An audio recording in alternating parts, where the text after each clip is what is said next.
Hi friends! இன்னைக்கு உருளைக்கிழங்கு குருமா பண்ணலாம் வாங்க. வாணல்ல தேவையான அளவு எண்ணெய் ஊத்திட்டு, கடுகு, உளுந்து, 1 டேபிள் ஸ்பூன் கடலைப்பருப்பு சேர்த்துக்கோங்க.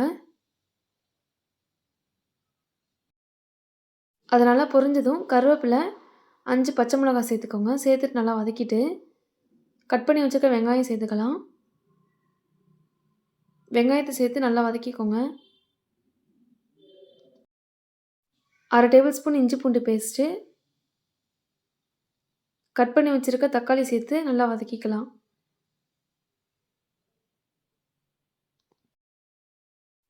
தேவையான அளவு உப்பு போட்டுக்கோங்க. இப்போ 1/2 டேபிள் ஸ்பூன் மஞ்சள் தூள், 1/2 டேபிள் ஸ்பூன் பெருஞ்சீரகத்தூள் சேர்த்து நல்லா வதக்கிக்கோங்க. பச்சை வாசனை போகிற வரை வதக்கிட்டு, இப்போது வேக வச்சிருக்க உருளைக்கிழங்கு எடுத்து இதில் போட்டுக்கலாம்.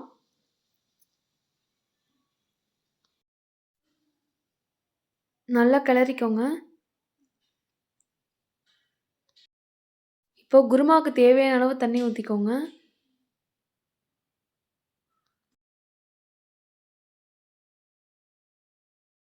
நல்லா கொதித்த பிறகு கடலை மாவு 2 டேபிள் ஸ்பூன் கரைச்சி வச்சுருக்கேன் தண்ணியில், அதை எடுத்து ஊற்றிக்கலாம்.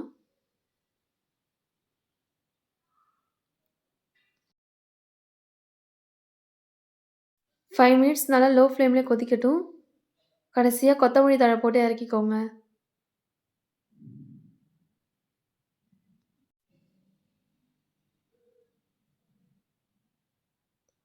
இந்த குருமா பூரி, சப்பாத்திக்கு சைட் டிஷ் ரொம்ப சூப்பராகவே இருக்கும். நீங்களும் ட்ரை பண்ணி பாருங்கள்.